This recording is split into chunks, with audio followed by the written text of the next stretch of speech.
প্রথম আলোর মূল পত্রিকার প্রধান শিরোনাম, বঙ্গবন্ধু স্যাটেলাইটে বছরে ৬৬ কোটি টাকা লোকসান। বিশেষ এই প্রতিবেদনটিতে বলা হয়, আয়ের চেয়ে ব্যয় বেশি। স্যাটেলাইটটির পরিচালনাকারী সরকারি প্রতিষ্ঠান বিএসসিএল কে কৌশলে লাভজনক দেখানো হচ্ছে, আর আয় ব্যয়ের তথ্য নিয়ে লুকোচুরি করা হতো। এতে আরও বলা হয়, উৎক্ষেপণের আগেই বিভিন্ন দেশের সঙ্গে ফ্রিকোয়েন্সি সমন্বয় করা দরকার ছিল, কিন্তু তা করা হয়নি। এখন পর্যন্ত নিরীক্ষার আওতায় আসা কোনো অর্থবছরেই বিএসসিএল লাভ করতে পারেনি।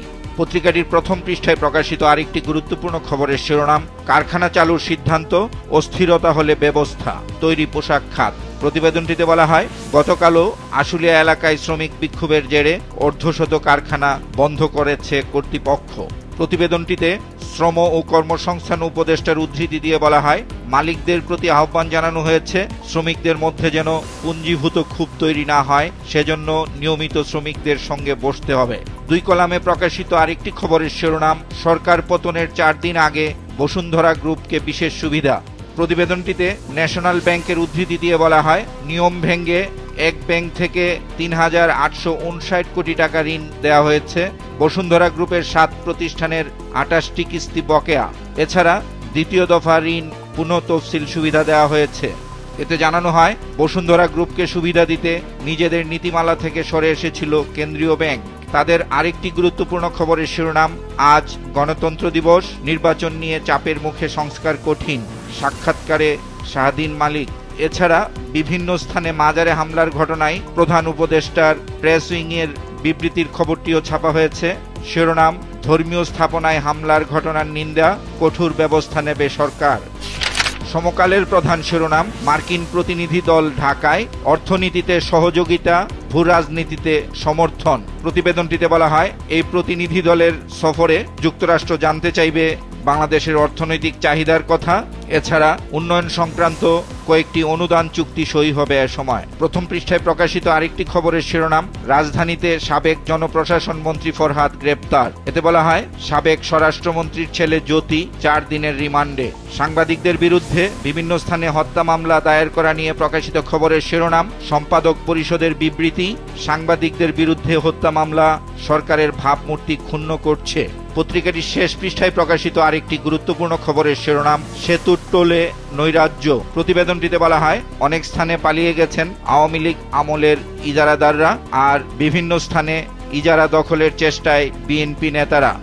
যুগান্তরের প্রধান শিরোনাম, ব্যক্তিগত ডেটা জব্দে হাসিনার মন্ত্রী এমপিরা বিপাকে, 589 জনের পাসপোর্ট বাতিল। বিশেষ এই প্রতিবেদনটিতে বলা হয়, শেখ হাসিনার পাসপোর্টের মেয়াদ 2030 সাল পর্যন্ত, কিন্তু বাতিল হয়ে যাওয়ায় অন্য কোনো দেশে যাওয়া কঠিন হয়ে পড়েছে। আর বাতিল পাসপোর্ট ব্যবহার করে দেশ ত্যাগ বা তৃতীয় কোনো দেশে যাতায়াতের উপর কঠোর নজরদারির নির্দেশ দেওয়া হয়েছে। তাদের দ্বিতীয় প্রধান শিরোনাম, আর্থিক খাতের হোয়াইট কলার ক্রিমিনাল আদনান ইমাম, ব্যাংক ঋণের 2000 কোটি টাকা লোপাট। প্রতিবেদনটিতে বলা হয়, এই অর্থ পাচার সিন্ডিকেট শ্বশুরের গৃহকর্মীর নামে কোম্পানি খুলে 400 কোটি টাকা ঋণ নিয়ে আত্মসাৎ করেছে, আর 120 কোটি টাকার কাজের বিপরীতে 700 কোটি টাকা ঋণ তুলে পাচার। কালের কণ্ঠের প্রধান শিরোনাম, মাফিয়াদের গডফাদার, সাবেক স্বরাষ্ট্রমন্ত্রী কামালের 1000 কোটি টাকার দুর্নীতি, অর্থ লোপাটে বাপ বেটার মহা রেকর্ড। প্রতিবেদনটিতে বলা হয়, সাবেক স্বরাষ্ট্রমন্ত্রী ও তার পরিবারের সদস্যদের নামে বেনামে 100 কোটি টাকার বেশি স্থাবর অস্থাবর সম্পদের প্রমাণ পাওয়া গেছে, আর সিআইডি তদন্ত করছে 200 কোটি টাকার মানি লন্ডারিং। পত্রিকাটির প্রথম পৃষ্ঠায় প্রকাশিত আরেকটি গুরুত্বপূর্ণ খবরের শিরোনাম, সাগরে তেল গ্যাস অনুসন্ধানের প্রক্রিয়া আরও পেছালো, 3 মাস বাড়ল দরপত্রের মেয়াদ। দৈনিক কালবেলার প্রধান শিরোনাম, বিএনপি জামাত এখন 2 মেরুতে, নির্বাচন ইস্যু নিয়ে করা বিশেষ এই প্রতিবেদনটিতে বলা হয়, শেখ হাসিনার পতনের পর দীর্ঘ 25 বছরের রাজনৈতিক মিত্রদের মধ্যে হঠাৎ কেন এমন বৈরী সম্পর্ক তৈরি হলো, সেটি নিয়েও নানা প্রশ্ন দেখা দিচ্ছে।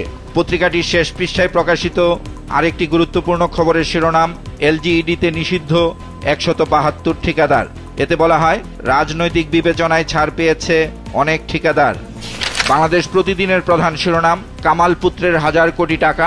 প্রতিবেদনটিতে বলা হয়, সাবেক স্বরাষ্ট্রমন্ত্রীর ছেলে জ্যোতির পরামর্শেই চলত মন্ত্রণালয়, পুলিশের নিয়োগ বদলি পদোন্নতি বাণিজ্য দখল চাঁদাবাজি সবকিছুই ঠিক করে দিত তার সিন্ডিকেট। হত্যা মামলায় তাকে নেওয়া হয়েছে রিমান্ডে। পত্রিকাটির প্রথম পৃষ্ঠায় বক্স আকারে প্রকাশিত একটি খবরের শিরোনাম, আড়ালি আড়ি পাতার খলনায়করা। প্রতিবেদনটিতে বলা হয়, বিশ্বব্যাংকের কালো তালিকাভুক্ত হওয়া সত্ত্বেও তারেক আহমেদ সিদ্দিকের প্রভাব খাটিয়ে সরকারি প্রকল্পের কাজ হাতিয়ে হাজার কোটি টাকা লুপাট করেছে এনটিএমসির সহযোগী টাইগার আইটি। আন্তর্জাতিক গণতন্ত্র দিবস উপলক্ষে বিএনপির ভারপ্রাপ্ত চেয়ারম্যান তারেক রহমানের দেয়া বিবৃতির উদ্ধৃতি দিয়ে প্রকাশিত পত্রিকাটির খবরের শিরোনাম, বিএনপি গণতন্ত্র পুনঃপ্রতিষ্ঠায় অঙ্গীকারবদ্ধ। পত্রিকাটির শেষ পৃষ্ঠায় প্রকাশিত আরেকটি গুরুত্বপূর্ণ খবরের শিরোনাম, রাতের ঢাকা ভয়ঙ্কর। এতে বলা হয়, ছিনতাই, ডাকাতি, অহরহ সংঘর্ষ, দখলবাজি আর পুলিশের উপর হামলার ঘটনা ঘটছে। নিম্নচাপের প্রভাব নিয়ে প্রকাশিত খবরের শিরোনাম, ঝড় বৃষ্টি ফের বন্যা। খবরটিতে আরো বলা হয়, কক্সবাজারে 3 জেলের লাশ উদ্ধার, নোয়াখালীতে 8 মাঝি সহ 5 ট্রলার নিখোঁজ, সমুদ্র বন্দরে 3 নম্বর সতর্ক সংকেত আর মোংলা বন্দরে পণ্য উঠানামা ব্যাহত। দেশ রূপান্তরের প্রধান শিরোনাম, সমর্থন সংশয় দুটোই বিএনপিতে। এতে বলা হয়, সরকারের কর্মকাণ্ডে তীক্ষ্ণ নজর রাখছে দলটি আর সরকারের পক্ষ থেকে রাষ্ট্র সংস্কার, নির্বাচন সহ বিভিন্ন বিষয় স্পষ্ট না করায় এমন শঙ্কা দলটির।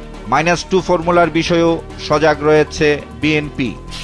ইংরেজি দৈনিক দ্য ডেইলি স্টারের প্রধান শিরোনাম, Mia wife concealed assets in tax returns. Their declared assets alone are worth over টাকা 14 crore, but their tax files don't reveal all. বিশেষ এই প্রতিবেদনটিতে বলা হয়, ঢাকা মেট্রোপলিটন পুলিশের অবসরপ্রাপ্ত কমিশনার আসাদুজ্জামান মিয়া ও তার স্ত্রী আয়কর রিটার্নে অনেক সম্পদ গোপন রেখেছেন। পত্রিকাটির শেষ পৃষ্ঠায় বৈরী আবহাওয়া সত্ত্বেও কক্সবাজার সমুদ্র সৈকতে পর্যটকদের ভ্রমণের একটি ছবি বড় আকারে ছাপা হয়েছে।